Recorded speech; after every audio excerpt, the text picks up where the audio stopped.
Is that a bird? No, it's a plane. Nah, man, it's Captain Kurt. Oh, what did you say, Captain Kurt? Remember that? YouTube, what's good? It's your boy, Captain Kurt. And today we got something a little different. I said I was going to go over it, and I'm going over it. Karen Read. This case is absolutely unreal. On New Year's Eve, I was on a panel that they discussed some of the facts of this case and some of the things that were going on, and I got super interested in it. They talk about police corruption. We're going to talk about murder mystery. Yo, this is wild. That chapter actually has a video that is called the Bizarre Case of Karen Read. We're going to go over that right now. We're going to look into this, see what y'all think. I appreciate each and every one of you. And without further ado, I present to you the Bizarre Case of Karen Read. Let's go.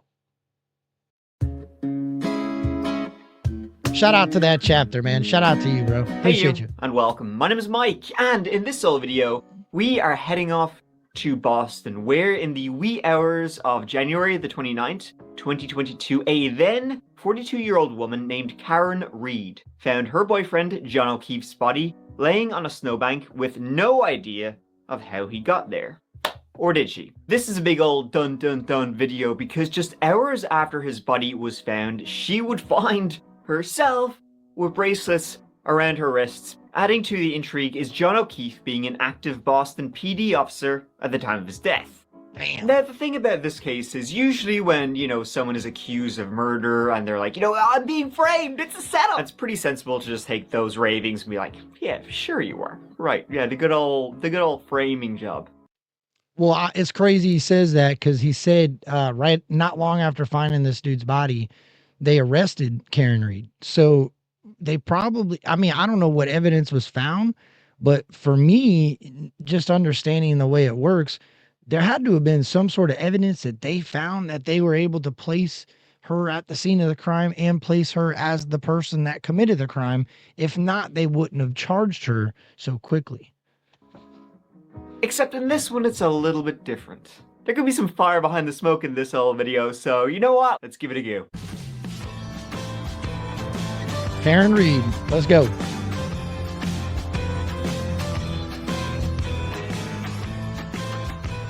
So to Boston we go, or rather Canton in Norfolk County to be exact, just south of the city. Fun fact, Canton is actually the home of the headquarters of Dunkin' Donuts because Boston, it runs on Dunkin'. So, Karen Read.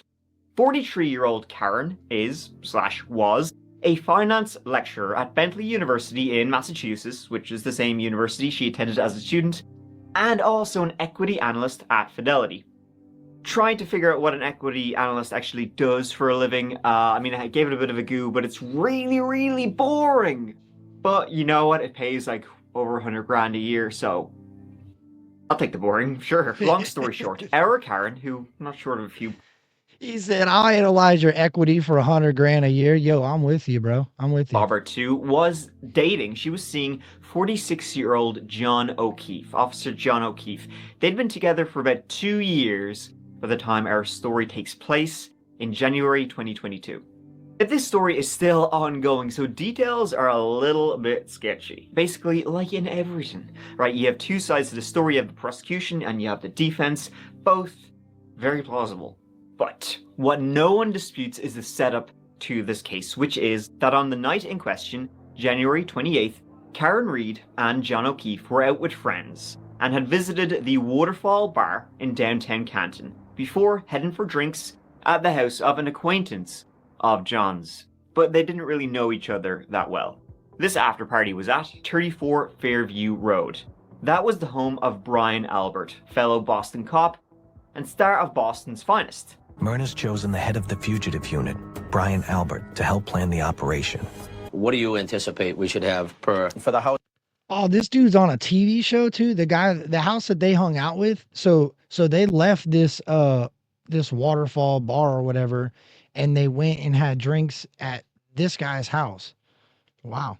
And I think they said, let me run it back. I think you just said Karen Read didn't really know this guy. Let's see. But they didn't really know each other that well. And John O'Keefe were out with friends and had visited the Waterfall Bar in downtown Canton before heading for drinks at the house of an acquaintance of John's, but they didn't really know each other that well. It said they were out having drinks with friends, but then they left and went and had drinks at a home with an acquaintance. So were they with different people at the bar and then left with this guy that was on Boston's Finest? That's kind of confusing to me. Maybe he just worded that different. I don't know. And John O'Keefe were out with friends and had visited the Waterfall Bar in downtown Canton before heading for drinks at the house of an acquaintance of John's, but they didn't really know each other that well. This after party was at 34 Fairview Road. That was the home of Brian Albert, fellow Boston cop and star of Boston's Finest. Myrna's chosen the head of the fugitive unit, Brian Albert, to help plan the operation. What do you anticipate we should have per? For the houses, for the body warrants, you're going to want at least, 6 to 8 cops. Well, look at you. They were obviously both Brian Albert and John O'Keefe were both cops. John O'Keefe met Brian Albert that night through a woman named Jennifer McCabe. Jennifer was a longtime friend of John's, but was also Brian Albert's sister-in-law. Oh, I see. Okay, so he was probably having drinks with this woman, and she's friends with the guy. Okay. Brian was married to a woman named Nicole.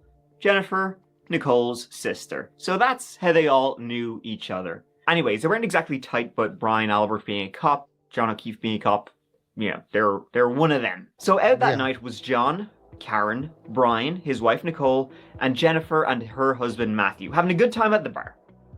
After the bar closed, well, after party time. Plan was, the gang of them, they'd go back to Brian's house, have a few drinks there, and this was just after midnight. What happens next then depends kind of like on which side of the argument you come down on. And it all hinges on whether John O'Keefe walked through the door of Brian Albert's home.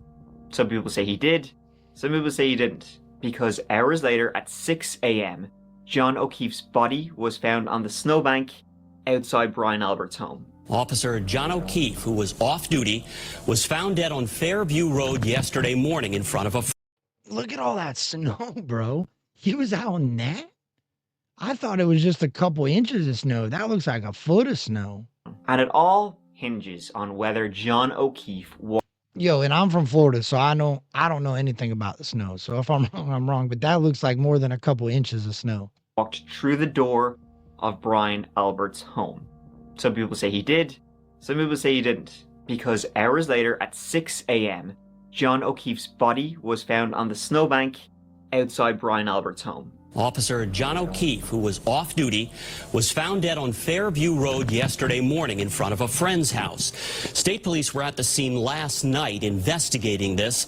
At this point, it's not clear how he died. An autopsy is set for tomorrow. O'Keefe was a 16-year veteran of the Boston Police Department. Dang. The department released a statement on the death of Officer O'Keefe, which reads in part, "John will be greatly missed by his friends and colleagues here at the Boston Police Department as we send our heartfelt condolences to his family and loved ones during this difficult time." Karen, she'd been out that night. She was going to drop her fella John off at the house and head back herself. She swears she saw him walk through the front door of Brian Albert's home. However, Jennifer McCabe... Oh, so she dropped him off. So, okay. I see. I understand. Let me run this back a little bit. So basically, he was dropped off there. She thought he went inside, and obviously he didn't. Or did he? That's the part I think he's trying to say, like, did he go inside? Or was he already outside when they found him outside? An autopsy is set for tomorrow. O'Keefe was a 16-year veteran of the Boston Police Department. The department released a statement on the death of Officer O'Keefe, which reads in part, "John will be greatly missed by his friends and colleagues here at the Boston Police Department as we send our heartfelt condolences to his family and loved ones during this difficult time." Karen, she'd been out that night. She was going to drop her fella John off at the house and head back herself. She swears she saw him walk through the front door of Brian Albert's home. However, Jennifer McCabe and Brian Albert swear he never entered the house. They had been calling and texting him to no response. Hours later then, Karen, she was looking for him. She went back. His body was found. He was dead, blunt force injury, traumatic injury. So he was just, nobody could find him. The dude that was on Boston's Finest, said that he never showed up there. Karen said that she seen him walk through the door. Then they come back hours later and he's laying in the front of the lawn. Yo, that is pretty crazy. How can you, what evidence do they have yet? Let's see. Now let's get into the two sides of this twisted story. Let's start with what the state claims. The state's narrative goes like this. Karen and John argued after a night out drinking, and when he got out of the car to go into a party at a fellow officer's house, Karen, she lost it. She reversed her SUV, hitting John O'Keefe, killing him, striking him into the snowbank. His body then lay there until it was found hours later. They also allege she was drunk at the time, which she denies. Two Canton police officers, Saraf and Mulaney, they arrived at the address just after 6 a.m. and there they found a tree. How do they know that? Did anybody see this? How did they come up with that? How did they come up with it? She just got mad and killed the guy. Does she have any tendencies where she just gets mad and starts running people over? Like, that's kind of crazy. At a fellow officer's house. Karen, she lost it. She reversed her SUV, hitting John O'Keefe, killing him, striking him into the snowbank. His body then lay there until it was found hours later. They also allege she was drunk at the time, which she denies. Two Canton police officers, Saraf and Mulaney, they arrived at the address just after 6 a.m. and there they found three women. Apparently when the officers arrived, two of the women were trying to give John O'Keefe CPR to no avail. The police found him cold to the touch and not breathing. Karen now was originally charged with manslaughter that she'd hit him with the car and accident and killed him, maybe in an accident or in a drunken rage or something like that. Something which she might have actually believed at the time, but we'll get back to that. Karen Read pleaded not guilty on charges connected to his death. Oh, they're trying to make, okay. So they're saying like, you're drunk, you hit him and he died. It was an accident and you shouldn't have been drinking. But at first they made it seem like they were arguing and then she just maliciously hurt him. So which one is it? The state's trying to say she maliciously did it or it was an accident.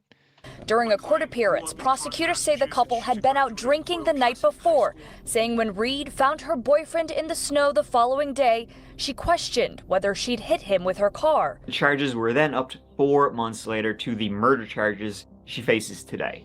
She was arraigned where she entered a plea of not guilty.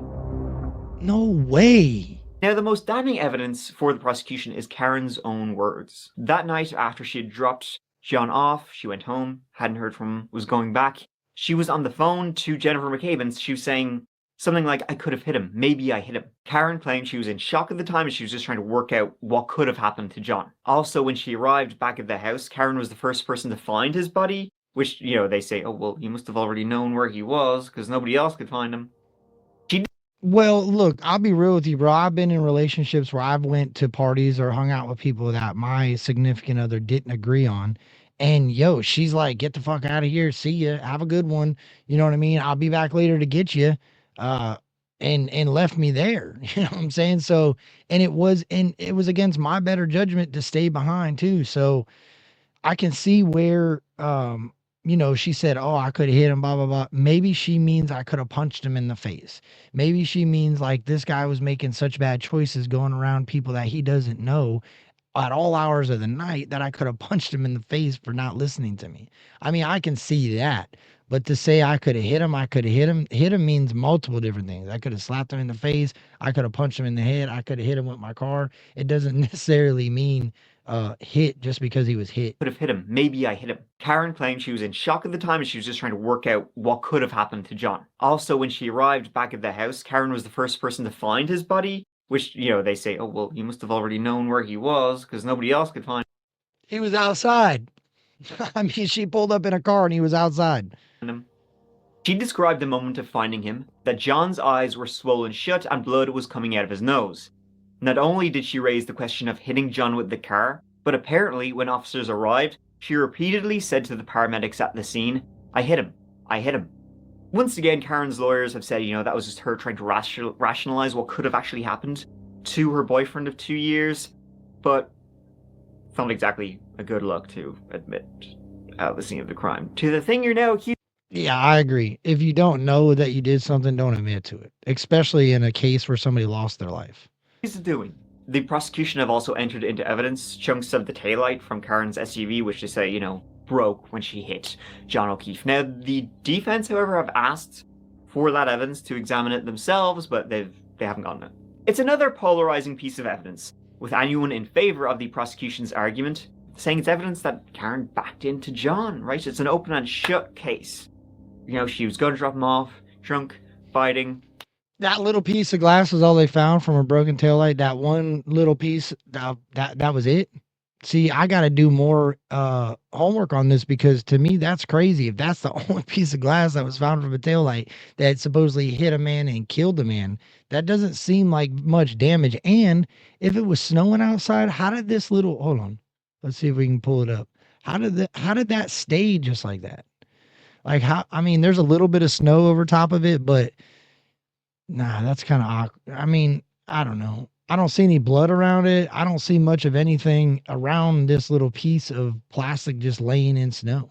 She hit John O'Keefe. Now, the defense, however, have asked for that evidence to examine it themselves, but they haven't gotten it. It's another polarizing piece of evidence, with anyone in favor of the prosecution's argument saying it's evidence that Karen backed into John, right? It's an open and shut case. She was going to drop him off, drunk, fighting.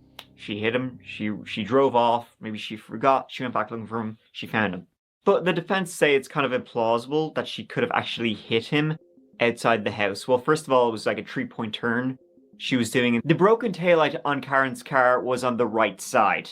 But if she was doing a 3-point turn and she hit John, she should have broken the left taillight. Second of all, the speed she would have had to have been... Ooh, yeah, you're coming up, and then you pull in, and then you pull back, and then you pull forward. It would be the opposite side of the vehicle now. Dang. That's why they won't let him examine that evidence. She was doing... The broken taillight on Karen's car was on the right side. But if she was doing a 3-point turn and she hit John, she should have broken the left taillight. Second of all, the speed she would have had to have been going at to kill him wouldn't have been possible. Then there's those injuries again. Karen said John's eyes were swollen shut and his nose bloodied, which doesn't sound too much like someone who'd been backed into. In fact, in order to inflict those injuries, or even anything close, the car would have had to have been going quite fast, which doesn't make sense in the situation that it was in and the conditions and all that. There's also a whole bunch of conflicts of interest in this case. The officer who filed the initial charges against Karen Read, a trooper Proctor, is his name. He's a close family friend of Brian Albert and Jennifer McCabe's. He's also... No way, bro. Yeah, no way. Okay, so bloodied eyes, bloody nose, or blackened eyes, bloody nose. And the cop that filed the charges on Karen Read is friends with them, with the people that he never made it to. Yo, come on, dude. This is wild. In fact, in order to inflict those injuries, or even anything close, the car would have had to have been going quite fast, which doesn't make sense in the situation that it was in and the conditions and all that. There's also a whole bunch of conflicts of interest in this case. The officer who filed the initial charges against Karen Read, a trooper Proctor, is his name. He's a close family friend of Brian Albert and Jennifer McCabe's. He's also the one responsible for discovering Karen's SUV having a broken taillight and then having it towed away. Imagine that begins the questions being raised as to what actually happened. First of all, the circumstances make it unclear how she could have killed him, even though that was her own first thought. And then secondly, the people investigating this case are close friends with the other people at the scene. So therefore, it would make sense to not draw the light on them, because that's the other side of the argument. It's not hard to see why so many questions are being... Yeah, that's a conflict of interest. You got to find other officers that aren't attached to either one of them in order to conduct a lawful investigation. That if you're an American and you're out there watching this, like, this shouldn't make you upset, because if you ever put yourself or you ever get yourself into a situation like Karen Read is in, you want a fair trial. You want a fair arrest. You want everything to be done by the book. You don't want friends of the victim to be the ones that are prosecuting you and arresting you. That is crazy. Being raised, and why so many people see the evidence and the prosecution's case as a whole as being somewhat tainted. The connections between pivotal figures in the case It was dragged to the forefront by the defense recently when they asked the judge hearing the case to recuse herself, as they believed she had a close personal connection to someone involved in the case. Something the Damn, and the judge. So the judge and the cop the police officer that charged her is friends, and now the judge is supposedly connected to the victims as well. Or to, this is wild. case. It was dragged to the forefront by the defense recently when they asked the judge hearing the case to recuse herself, as they believed she had a close personal connection to someone involved in the case. Something the judge flat out denied before dismissing the motion to have her removed from the case.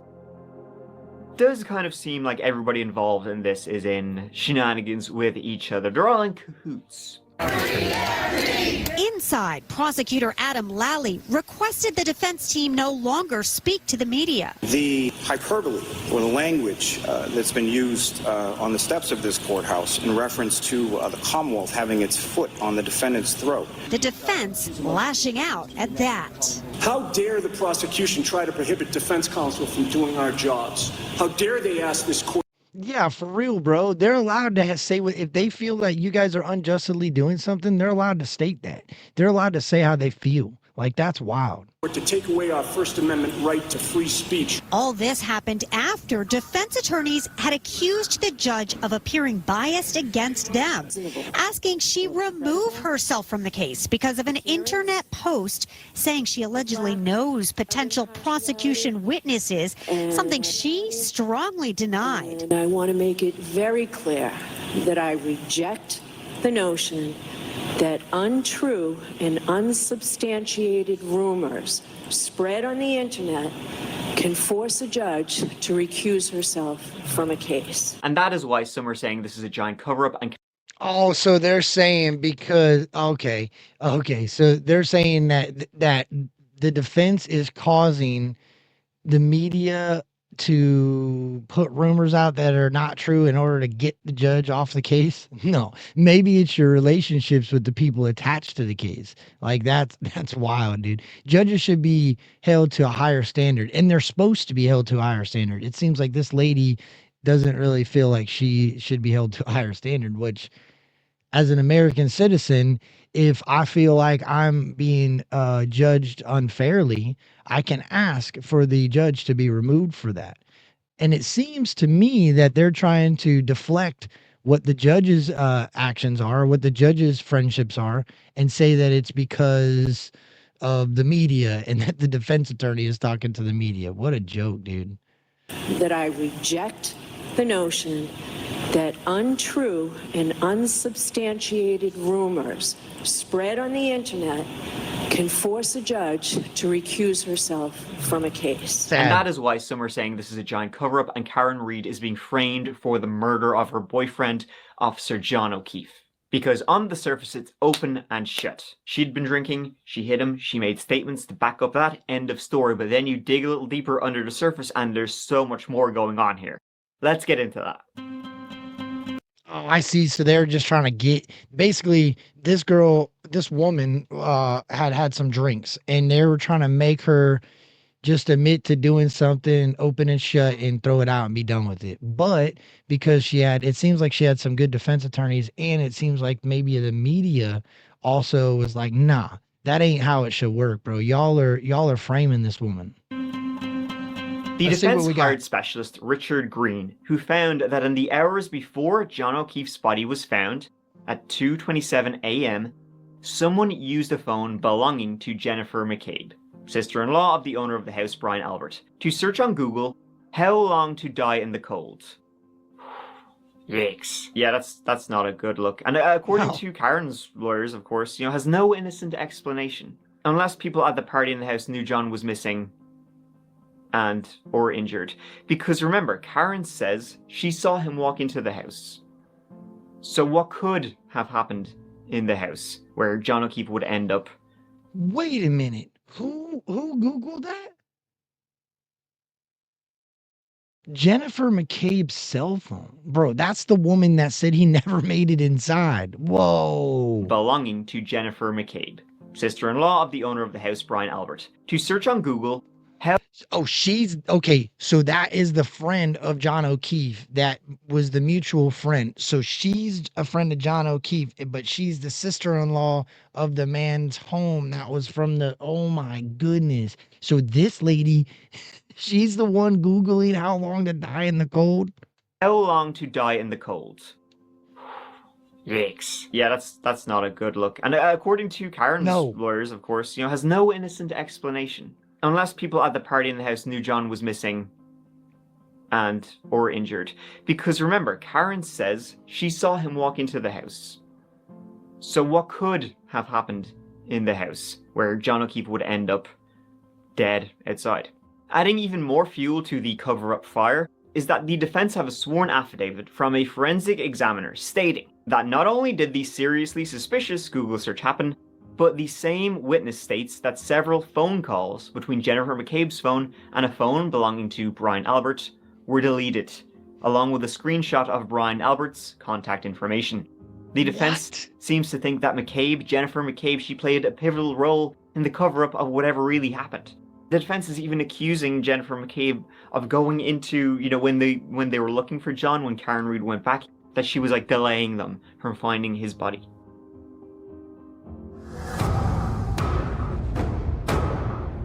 Sergeant Albert cut his teeth as a Marine in Operation Desert Storm.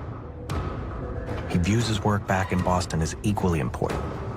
Oh no, this dude with the boxing gloves and the black eyes and the bloody nose, ain't a good look, Bubba. Karen's attorneys claimed that Brian Albert is a highly trained boxer and fighter, and has deep familial and personal ties to the Canton PD and the Massachusetts State Police. So the defense is clearly trying to, look at the people who were in the house that night. Karen Read herself doubling down, of course, saying she did not do this. She wants to know who did. Said it feels we're the only ones fighting for the truth of what happened to John O'Keefe. And me and my family and my attorneys and my team have marshaled every resource to get to the truth. It just feels like no one else wants it. Karen, just to be clear, you didn't do it. We know who did it, Steve. We know. And we know who spearheaded this cover-up. You all know. Yes, we do. And no, she didn't do it. No, she didn't do it. This is an innocent woman. She didn't do it. I tried to save his life. Yeah. I tried to save his life at 6 in the morning. I was covered in his blood. I was the only one trying to save his life. Why'd you admit to it?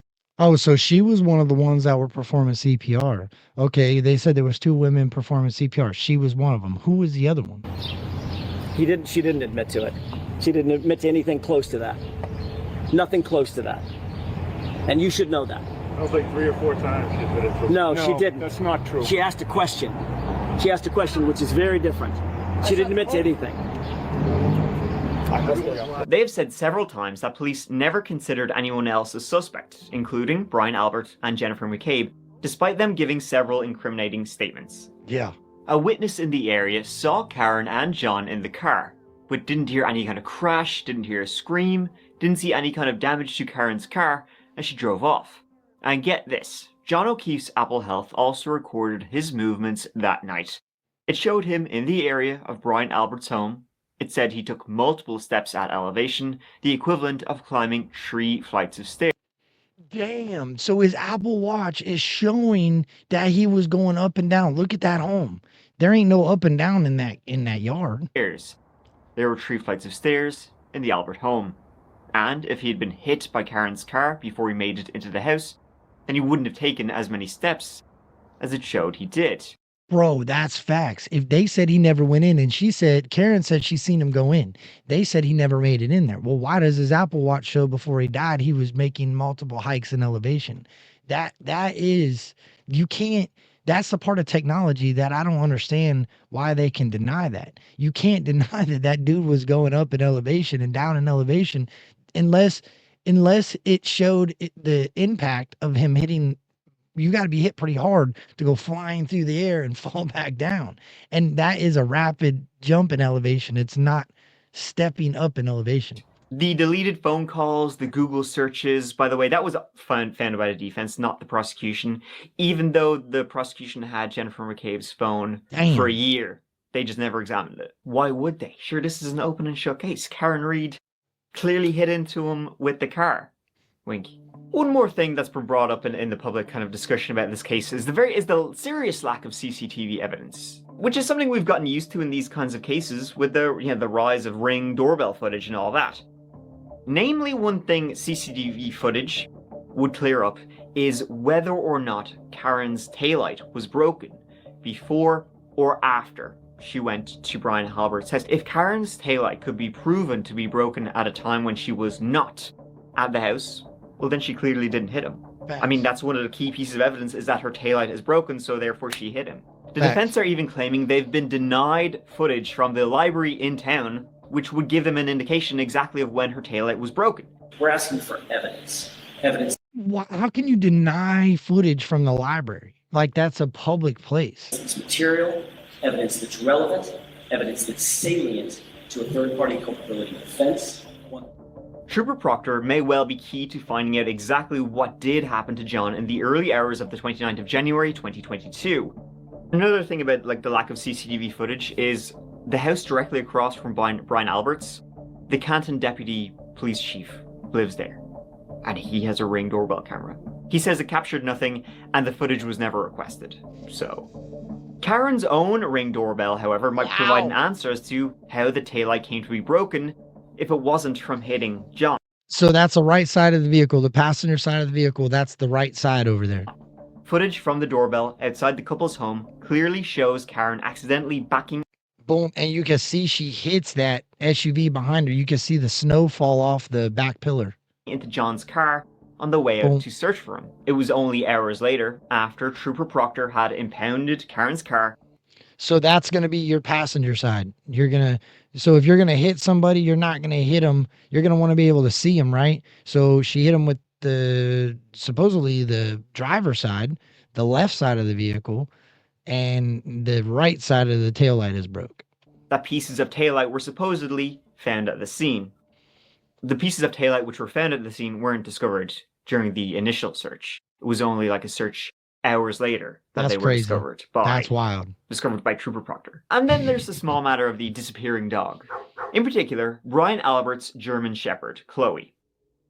At one hearing, Karen Read's attorney showed the court images of marks on John O'Keefe's arm. The defense... Bro, then what is that from? The car? They're trying to say that's from the car? He's got black eyes, bloody nose, and now he's got scratches all down his arm. Is that just all over his body, or is it just his arm? Asserted that John was in a fight with someone in the house and claimed that these marks are evidence the victim was attacked by a dog during the fight. Prosecutors say are from the accident, but the defense believes they're from a dog attack. That looks like it. He's always maintained that it's road rash on his arm. No one has ever said that, but counsel for the defendant. As far as the injuries are concerned to Mr. O'Keefe's right arm and right forearm, they've always and consistently been described as abrasions caused by blunt force trauma. They requested, DNA from the dog, but the dog has been rehomed out of state. He owns a dog. Imagine that, bro. The dog is now in another state, rehomed. You have no idea where he went. You can't get that's wild, dude. So this guy's a fighter, and he's got a dog that is essentially a police dog. That's what they are. Sounds like this dude was jealous that that guy was a cop, bro, and he was a firefighter. The injuries are concerned to Mr. O'Keefe's right arm and right forearm. They've always and consistently been described as abrasions caused by blunt force trauma. They requested, DNA from the dog, but the dog has been rehomed out of state. He owns a dog. We have specific evidence. Talk about specificity. Specific evidence from one of the country's leading pathologists indicating that John O'Keefe's arm was mauled by a dog. Makes sense. John O'Keefe's... Bro, it makes sense. What if this guy beat the hell out of this dude and his dog started attacking him? Like, we all have the friend in our life, or we've all known somebody that's got a dog that is super aggressive towards people when there's violence in the room. So if that's the case and this guy starts fighting him and the dude starts trying to fight back, the dog could have very well tried to help defend the owner. I'm sorry, Brian Albert's dog was a 90-pound German Shepherd. Oh, and by the way, Brian Albert made sure to get rid of that dog in the months following. That's crazy. After that dog had literally been with the family for some 7 or 8 years. They wanted 7 or 8 years and you get rid of the dog. Why'd you get rid of the dog? More access to the house. Brian Albert sold the house. He sold the house for $50,000 less than asking in the middle of a housing crisis in Massachusetts. So not only was the house not really searched at the time, now it can't be searched. Brian Albert. Can't search the house, can't access the dog. Why? Why did you get rid of your home? Why did you get rid of your dog if this man had never even entered your home and you had nothing to do with it? Is integrally involved in the death of John O'Keefe. He is implicated in the death of John O'Keefe.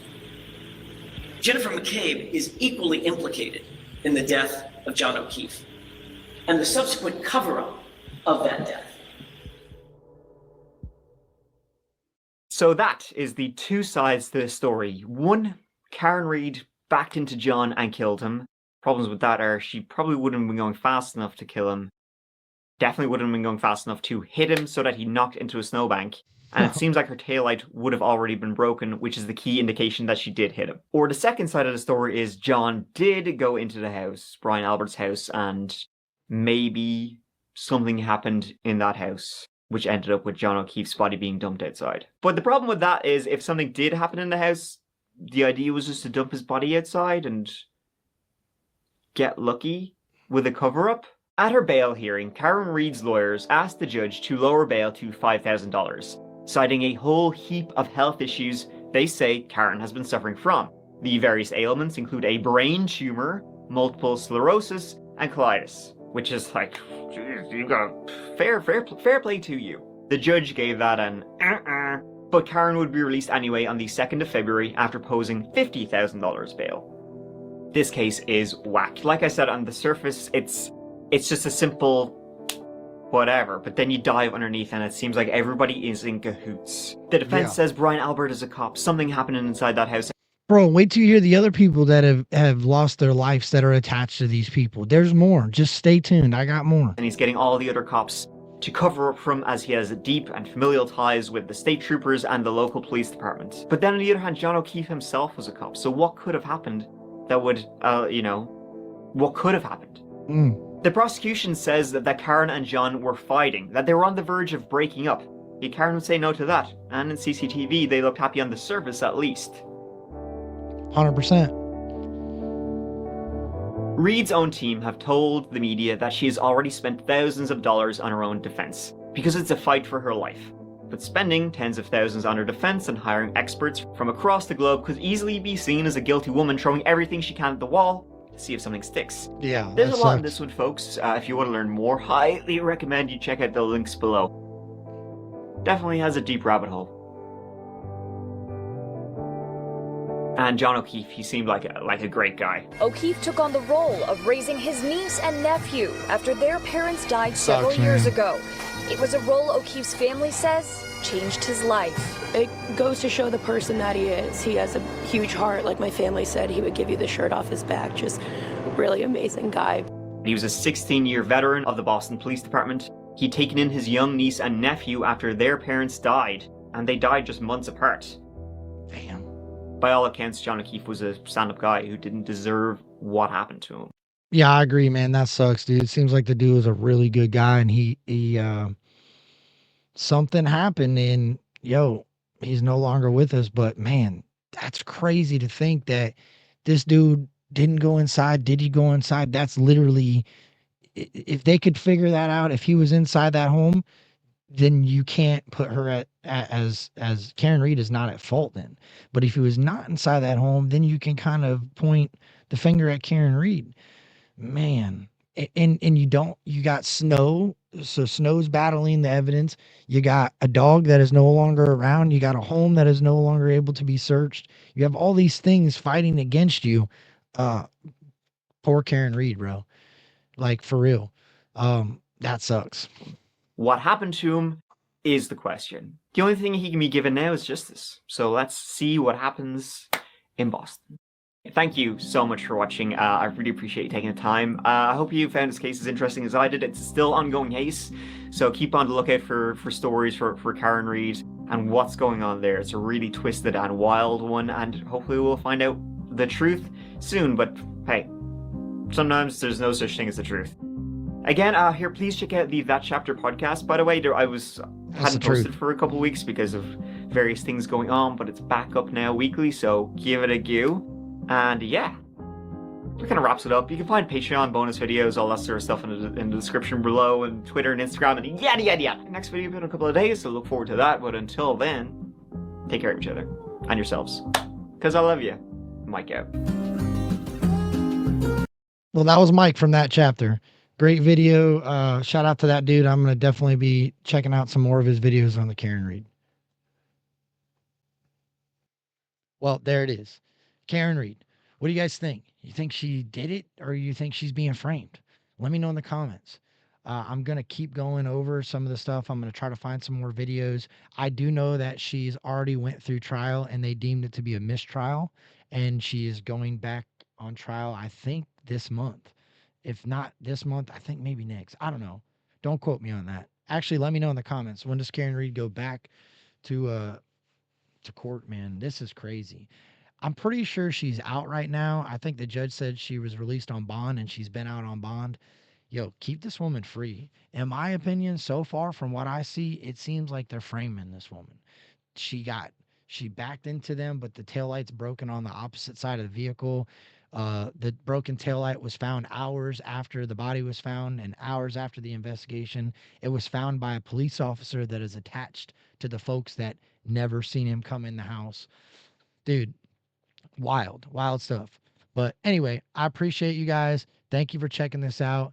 If you need more information, I'm going to leave That Chapter's channel in the description. That's the video we just watched. The dude's got a lot of good stuff on there. I've also heard of a channel called Microdots. I'm going to look into that dude. The Glare, he's doing stuff on this. So there's a lot of stuff that you can go out and find. And if you guys know anything that I need to check out, let me know in the comments. I appreciate each and every one of y'all. And remember, be nice to one another. Is that a bird? No, it's a plane. I say, who the best in the game? Captain Kurt reacts. Captain Kurt reacts. I say, who the best in the game? Captain Kurt reacts. Captain Kurt reacts. I say, who the best in the game? Captain Kurt reacts. Captain Kurt reacts. I say, who is doing big things? Captain Kurt reacts. Captain Kurt reacts. I said, who else got the cosign by the GOAT? Captain Kurt put in work. He be really about his folks. Creek Squad showing up, so you know it ain't no joke. Y'all been working hard, but you don't really